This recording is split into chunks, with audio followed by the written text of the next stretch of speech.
Assalamualaikum warahmatullahi wabarakatuh. Saudara-saudaraku yang saya cintai, saya banggakan, dalam kasus polemik nasab para habaib ini, banyak orang yang mengatakan gak usah ikut-ikutan, tidak penting, yang penting jaga persatuan. Di antara mereka yang ngomong begitu, tidak lain yang pertama ya tentu para habaib sendiri ya, yang langsung menjadi objek pembahasan. Yang kedua adalah para pengikutnya, followernya, muhibinnya. Gitu. Bagaimana sekarang dengan sengketa di Indonesia, persoalan Habib dan non-Habib? Orang Kalimantan nggak usah ikut-ikutan. Gus, kita masih percaya mereka Habib. Ikut-ikutan, gak usah ikut-ikutan membahas nasab, itu gak penting. Gak penting, ngapain bahasin nasab. Kalau nasabnya Kanjeng Nabi kok bilang gak penting. Berarti dia AB dengan harkat marwah kewibawaan keluarga Nabi. Ya. Kalau ada orang ngomong bahwa gak penting bahasin nasab, lo yang sedang dibahas kan nasabnya Kanjeng Nabi. Berarti dia secara langsung ataupun tidak langsung sedang mengatakan bernasabnya Kanjeng Nabi tidak penting untuk dipikirkan. Biarkan orang memalsukan nasabnya Nabi, nggak urus. Menurut saya begitu. Ini orang yang banyak ngomong ngapain bahasin nasab, kurang pekerjaan saja. Lu nasabnya Kanjeng Nabi kok. Berarti mereka itu AB, tidak peduli dengan kesucian, harkat dan martabat dzurriyyahnya keluarga besar Nabi Muhammad SAW. Itu menurut saya. Jadi sekalian ini ya yang sering mengatakan blenger, bosen bahas nasab terus, sama saya dengan Anda sedang mengatakan blenger, bosen gak urus dengan nasabnya Nabi yang diduga dipalsukan oleh sekelompok orang. Indikasinya apa? Mereka tidak bisa membuktikan diri bahwa mereka adalah ahlul bait. Klaimnya mereka kan begitu, bahwa mereka adalah cucu keturunan Nabi Muhammad SAW. Indikasinya itu. Indikasinya sangat kuat bahwa mereka itu sedang memalsukan nasab Rasulullah SAW. Dan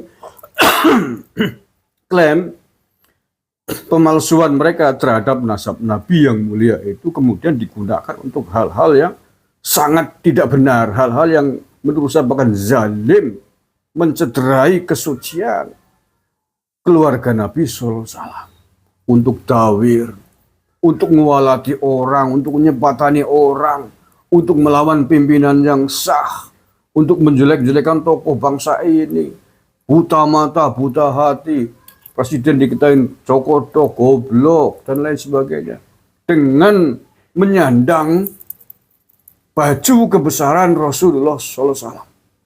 Itu namanya bajuk cara wong Banyumas, kurang ajar itu. Mengaku-ngaku sebagai keturunannya Nabi, tapi digunakan untuk hal-hal yang justru melawan ajaran dan prinsip-prinsip kita di dalam beragama yang tidak sesuai dengan ajaran Rasulullah SAW itu sendiri. Nah, Anda masih AB, masih ngomong tidak penting bahas kelompok mereka yang diduga memalsukan nasab itu. Yang Yai Maduddin Usman mengatakan bahwa hakul yakin nasab mereka para habib ini tidak nyambung kepada Rasulullah SAW dengan beberapa indikasi fakta-fakta bukti-bukti yang telah diteliti. Dan itu tidak hanya Kiai Maduddin Usman saja yang ngomong begitu. Dari sisi ilmu nasab, penelusuran kitab manuskrip sejarah, Kiai Maduddin Usman tidak menemukan bahwa mereka tersambung dengan silsilah Nabi Muhammad SAW.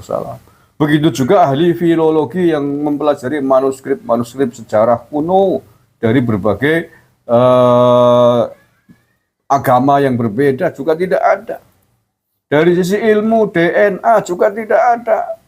Tidak menunjukkan, tidak ditemukan bukti valid bahwa DNA mereka nyambung kepada Rasulullah SAW. Artinya indikasi-indikasi itu sangat kuat. Tetapi Anda masih AB, tidak peduli dengan nasabnya Rasulullah SAW dipalsukan, dibuat mainan oleh kelompok orang yang tidak bertanggung jawab dari klan Yaman ini. Menurut saya tidak bertanggung jawab. Mengapa tidak bertanggung jawab? Karena sampai detik ini mereka tidak sanggup membuktikan diri tentang klaim kepalsuan mereka, tentang klaim pengakuan mereka, mengaku sebagai keturunannya Nabi Muhammad SAW. Tidak bertanggung jawab, sudah hampir 2 tahun. Kalau bertanggung jawab, mestinya takut. Waduh, kenapa jadi begini?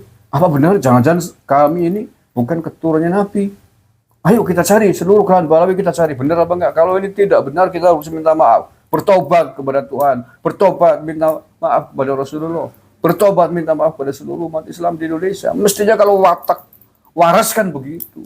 Bukan kemudian ngomong, nggak usah ikut-ikutan bahas nasab, yang penting kita ahlus sunnah wal jamaah, yang penting kita bersatu.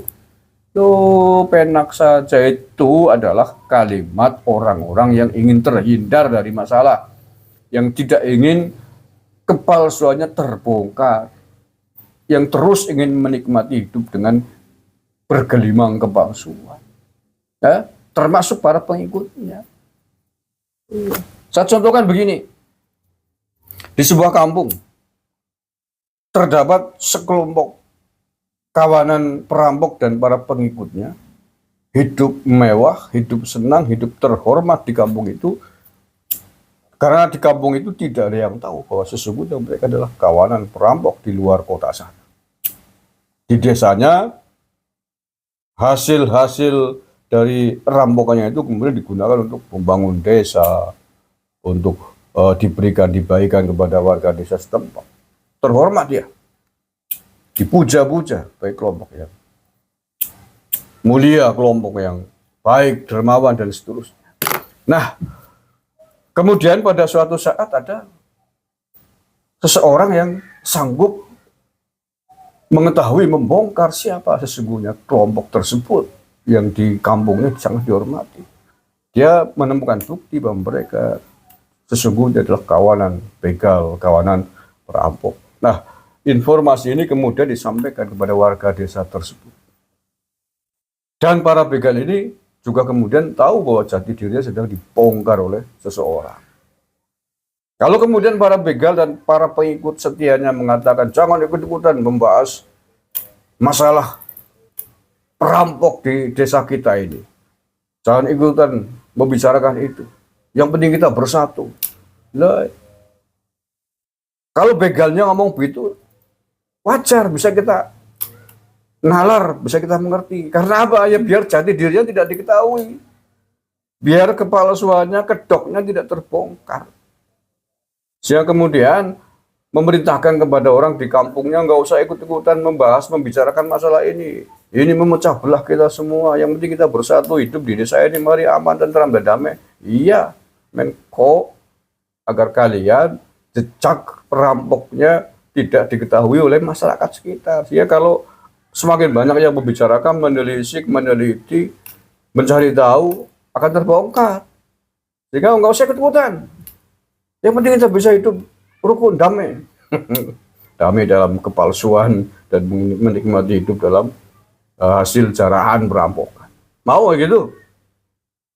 Kalau orang yang tidak peduli dengan kebenaran, mungkin akan ikut dengan seruan tersebut.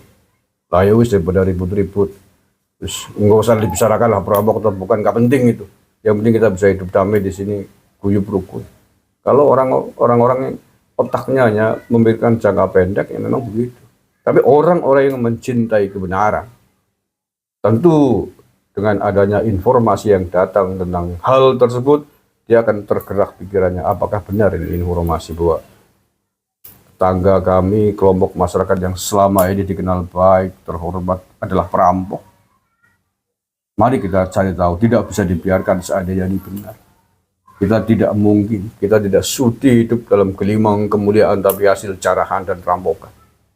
Kalau orang yang pikirannya sehat akan berpikir begitu dan akan mengajak kepada orang lain di kampungnya, mari kita tahu kebenaran ini, kita buktikan, kita cek kebenaran informasi ini. Jangan-jangan ini benar. Kalau ternyata ini benar bahwa mereka adalah para perampok dan pengikut kawanannya, maka kita harus laporkan polisi. Kalau perlu kita usir dari kampung kita, kalau tidak mau jujur dan terus terang. Kalau orang yang punya nyali, nalar kebenaran pasti akan begitu. Tapi kalau orang-orang penakut, pecundang, orang yang tidak merasa, tidak memiliki hunter beni dengan desanya, tidak peduli dengan kebenaran sejati, akan ngomong nggak usah ikut-ikut.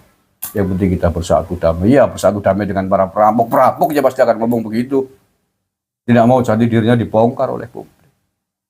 Kalau semua orang membicarakan, mencari tahu, menganalisa, semakin dekat dengan kedok yang akan terbongkar. Itu ya, paham ya? Terima kasih. Kurang lebih jawab maaf. Assalamualaikum warahmatullahi wabarakatuh.